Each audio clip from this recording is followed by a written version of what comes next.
Hi everyone, I'm Claire Saffitz. Welcome to my home kitchen. Today I'm showing you a recipe for matcha ice cream. It's so delicious. Matcha is an amazing tool for baking because it has bitterness and like grassiness and earthiness, and it's an amazing counterpoint to like dairy and sugar. So this is a really straightforward recipe. I'm gonna show you how to make kind of a basic ice cream base. We're gonna add some matcha to it, spin it in the ice cream machine. It's gonna be pretty quick.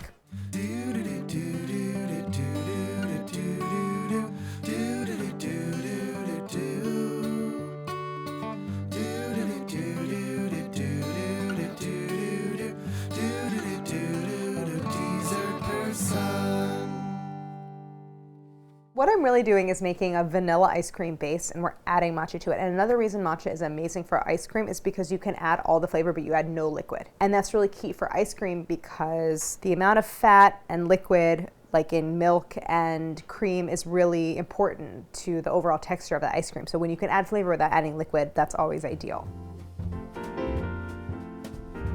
So ingredients, super straightforward. I'm making a custard style ice cream base. I have milk and heavy cream. In my ice cream bases, I always do 2-to-1 cream to milk. I have egg yolks here, 5 large egg yolks. I have a tablespoon of powdered milk. It's kind of optional, but it does help to enhance texture. A little bit of kosher salt, 3 tablespoons of matcha, 3/4 cup of sugar, and some vanilla paste. Because we're doing basically a vanilla base with matcha.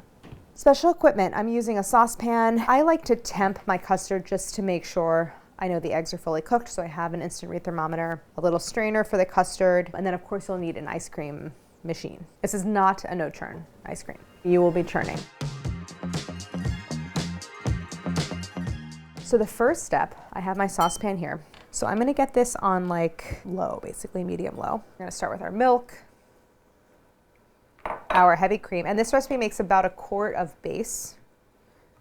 And that's generally like how much you can fit into any like home ice cream machine at any time. If you have vanilla beans at home, this would be a great use for it. I have beans, but I just love the ease of like a little vanilla paste. So I'm gonna do 2 teaspoons of paste. If you're using vanilla bean, go ahead, use a half, scrape it, like split it, scrape it, add the seeds and the pod to your dairy. We're also going to add, of our 3/4 cup of sugar, we're gonna add 1/2 cup, so 2/3 of the total. And this you can eyeball, because it's all gonna get mixed back together anyway. And we're gonna let that dissolve. Then I'm gonna add my salt, so that can dissolve, and my powdered milk, so that can dissolve. All right, so we're gonna let all of that come to just below a simmer. Like you want just sort of steaming and little bubbling around the edges. So we're gonna cook this until the eggs are fully cooked and set, and it's gonna thicken it. So whenever we cook a custard, we always start with our, almost always, we start with our hot dairy. So this is warming up. Then we're gonna take our remaining sugar, our matcha, again, 3 tablespoons. This is for more of like a moderate matcha flavor. If you want it like super grassy with a little bitterness, you can do 4 tablespoons. And now I'm gonna add my 5 yolks. And we're going to whisk all of this together. By adding the matcha at this step, you do a couple things. You're working out any lumps, because it's like a super fine powder. And it means we're also gonna cook the matcha into the base, which will help to like bloom the flavor and bring out the flavor of the matcha. So while my dairy is warming up, we're gonna whisk this until it's a little bit ribbony. So it's gonna get kind of thick and glossy and a little bit aerated, like a little bit light and a little pale. So this mixture is steaming. I don't know if you can see the steam coming off of it. I'm gonna take this off the heat. So now we're gonna mix them together. The part where you mix together the eggs and the sugar, that's called tempering. This is where we're going to slowly raise the temperature of the egg mixture by slowly adding and whisking in your dairy. You're better off doing this on a kitchen towel. And so the idea is that we don't want to add the eggs directly to the hot dairy because you could cook them. So this tempering step raises the egg temp. So you can whisk in most of the dairy mixture, leave a little bit in the saucepan. And now all of this gets whisked back into the saucepan.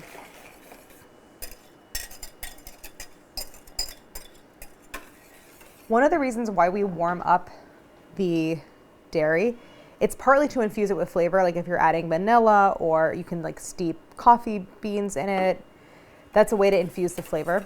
but it's also to start with a mixture that's already hot so that you're not sitting and stirring for like a very, very long time to get to the point that the eggs are cooked. So we're gonna put this back over the heat on like a medium, and we are going to whisk this constantly until we get to a temperature of 180. That's the point at which those yolks are gonna be cooked and the mixture is gonna thicken.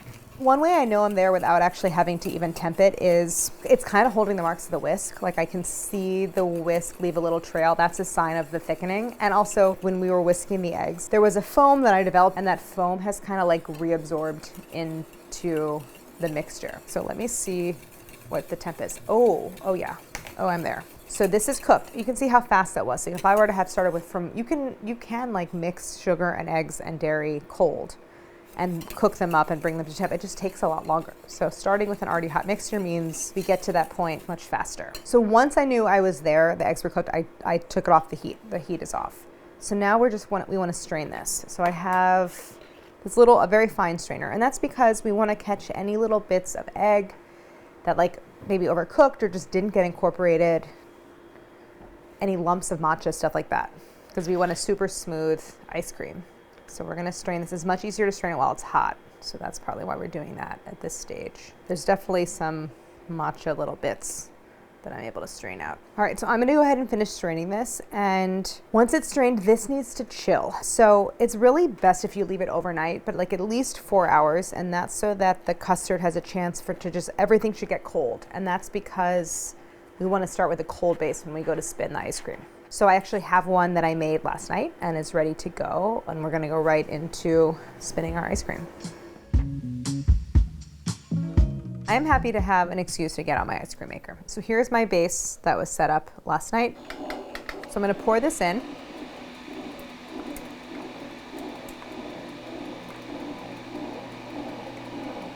All right, then the lid goes on. Hold on, I have my vanilla seeds at the bottom. I wanna just scrape those in. Then cover it. It takes about anywhere from 10 to 20 minutes, depending on the base and how much you have in there. So I'll come back and check on it. And we're not quite done because then it really has to kind of freeze and set up in the freezer for a little while. But this will be into ice cream very soon.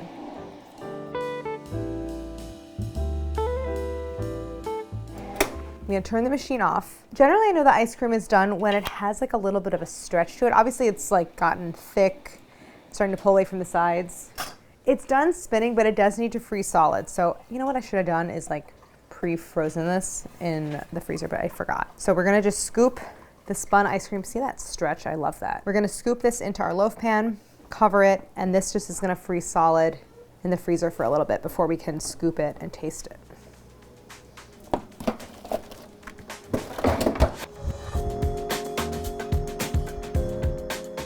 Really, it should take a few hours for the ice cream to set up in the freezer. But it's the middle of the night here and everyone has to go to bed. It's only been an hour. It's a little soft, but we're gonna scoop it and taste it.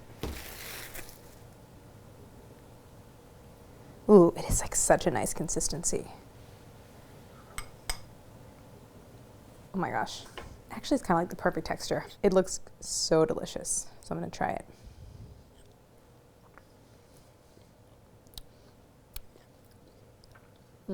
The like bitterness plus creaminess is really satisfying. I think that the matcha flavor actually comes through more now that it's like had a chance to sit, and it's really good. I feel like it's kind of an overlooked ice cream, and it's not always one of the standard flavors you see. Anything like matcha that's like has bitterness and earthiness, such a great flavor for ice cream because like the blank canvas of the dairy and vanilla is just perfect. Really good, pretty, it's just like actually so much easier to make ice cream at home than I even think.